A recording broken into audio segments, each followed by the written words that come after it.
Tu es hypersensible, donc je pense que tu ne supportes pas les injustices. Je me trompe?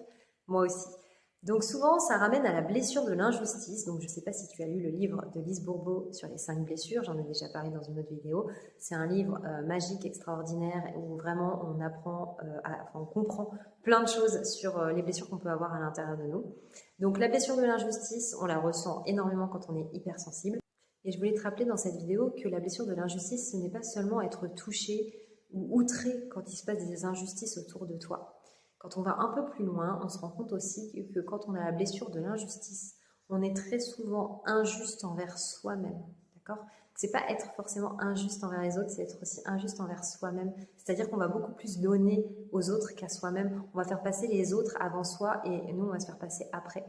Donc, quand on a la blessure de l'injustice, il faut aussi regarder ce qu'on fait dans la vie de tous les jours et conscientiser le fait de faire des actions qui sont justes pour nous.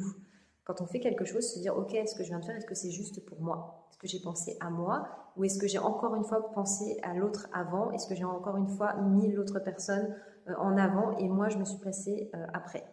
Donc voilà ce que je voulais te dire aujourd'hui concernant la blessure de l'injustice. Si ça résonne en toi, n'hésite pas à écrire dans les commentaires, j'adore quand on échange ensemble. Et puis je te dis à très vite dans une prochaine vidéo.